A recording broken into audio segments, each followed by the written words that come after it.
Hi guys, this is Sham. So today we're going to see about a specific instrument. It's called a liver dial gauge. So what you're seeing in front of you is a liver dial gauge. So this liver dial gauge is used for normally height checking and for flatness measurement and parallelism. And if you are working in an automotive industry, then you must have definitely seen this one.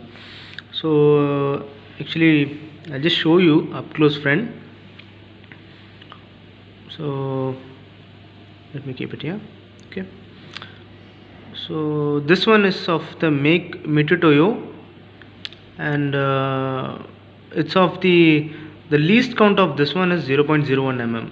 Okay, if you look closely here you can see, okay, there you go, in the center it's written, right, it's written 0.01 mm. What it means actually 0.01 mm. So if it's written like this, means the least count of this one. The least count in the sense means what, the dial moves from here to here. If there is a deflection over here, you can see. So I'm just pressing a little bit here, so there's a deflection. Okay, so by deflection means it moves like this. Okay, so if it moves in the sense what, the division. Okay, let me just get it clear. Okay, so this one division, okay, so the big one, big line is there and the small line is there, and near that small line another small line is there. So the gap between this one line and another line, that is the value of that is 0.01 mm. So that's basically the least count of this dial gauge. So this is liver dial gauge.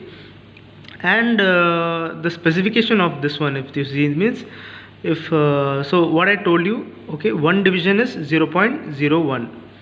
okay, so from 0 till 10, so it's basically 0.01 into 10 division, so it will be 0.1.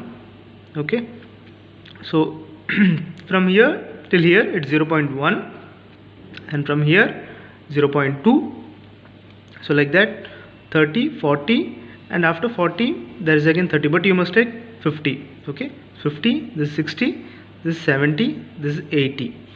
okay, so the whole cover is, the whole one revolution is 80. So if I'm going from 0 to here, it's 0.1 mm. okay, from here to here it's 0.2 mm, here 0.3, 0.4, 0.5, 0.6, 0.7, and 0.8. so the maximum value, the maximum range of this dial is 0 till 0.8. okay, so this is one type of liver dial gauge.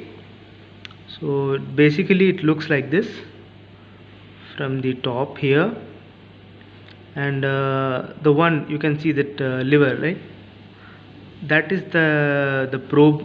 You can see that is the only reason it gives a value. If you give pressure on that probe, then you can have deflect, you can see the value, how much it goes.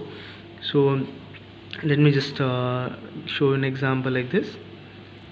Okay, so I'm just pressing it little bit like this, so it goes like, okay, too much pressure means it goes too much, so little bit of pressure means it goes till 0.2. okay, so the deflection is 0.2. if I'm the amount of leverage, the amount of force that this gives, the amount of pressure that you are applying while checking, so the amount of that amount, it the deflection happens.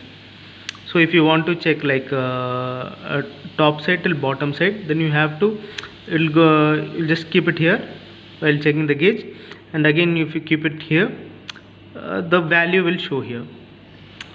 So that's how you can measure. So this is one type of liver dial gauge.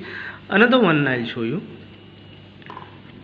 There is a procedure for keeping this one. So this,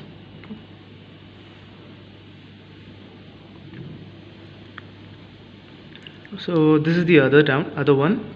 So what I showed you is 0.01 mm type of. So this is basically 1 micron type. okay, 1 micron in the sense how means, you can see here in the inscription, let me show you a little bit clearer. okay, so 1 micrometer. So it's shown clearly that one division, one least count, the least count of this one is 1 micrometer. Okay, so it goes from here, so 1 micrometer in the same sense which I've shown you earlier. So this big one and this small one, okay, the gap between these two from here till here, so each gap will be 1 micron. So this is 1 micron, this is 1 micron, so this is from 0 to 10, right? So this is 10 microns. Okay, so from here and again here is 20 microns, 30 microns, 40 micron, 50 micron, 60 micron, 70, 80, 90, 100, and this 110, 120, 130 and 140. Okay, so the range of this dial gauge is 140 microns. Okay, you can just convert to mm, and you can, either way you can use it. Okay, so this is also the same one what I've shown you earlier, the same principle this also uses, but the difference between these two is I have to get a more specific reading, more accurate reading, then I use this 1 micron lever dial gauge. And if I just want the tolerance, this is mainly based upon the tolerance. Okay, if the tolerance of the part is, suppose the part is 10 plus or minus 1 or 10 plus or minus 0.1, then I can use this one, the 0.1 type. And if it goes till micron, like 10 plus or minus 002 or 0.02, like for that one, so if the tolerance is really close, then I can use this one. Okay, so this is all about lever dial gauge till now. Okay, I hope you guys have learned something, guys. If you want any further more information, you have to get updated on the regular basis, then just subscribe my channel and I just let you know with a new detail every day. So thank you guys, and this is Shyam signing off.